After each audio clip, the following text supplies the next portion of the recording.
Ar žinojate, kad aštuonkojai turi net 3 širdis ir mėlyną kraują? 2 jų širdys pumpuoja kraują į žiaunas, o 3 į likusį kūną. Įdomu tai, kad kai aštuonkojai plaukia, jų pagrindinė širdis nustoja plakti, todėl taupydami jėgas jie mieliau šliaužia dugnu nei plaukia. Persikelkime prie kitų vandens gyventojų. Jūros ūdros miega susikibusios už letenėlių. Jos tai daro tam, kad vandenyno srovė jų neišskirtų ir jos nenuklystų viena nuo kitos toli į jūrą. Paukščių pasaulis taip pat stebina. Kolibriai yra vieninteliai paukščiai galintys skristi atbulomis. Jie taip pat gali skristi aukštyn kojomis ir tiesiog kyboti ore. Šių mažų paukštelių širdis plaka net iki 1200 kartų per minutę. O štai varnos pasižymi neįtikėtina atmintimi. Jos niekada nepamiršta žmonių veidų. Varnos ne tik atpažįsta tuos, kurie su jomis elgiasi blogai arba gerai, bet ir sugeba apie tai papasakoti kitoms varnoms. Taigi, su jomis geriau nesipykti.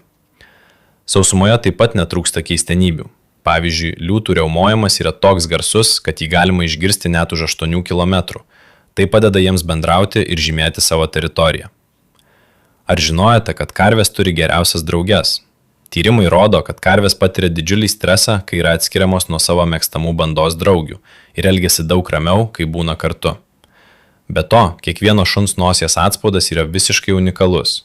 Tiksliai taip pat kaip žmonių pirštų atspaudai, šuns nosies raštas niekada nesikartoja ir gali būti naudojamas jų identifikavimui. Galiausiai, žirafos neturi balso stygų, todėl jos yra vieni tyliausių gyvūnų pasaulyje. Jos bendrauja kūno kalba ir žmogaus ausiai negirdimais žemo dažnio garsais.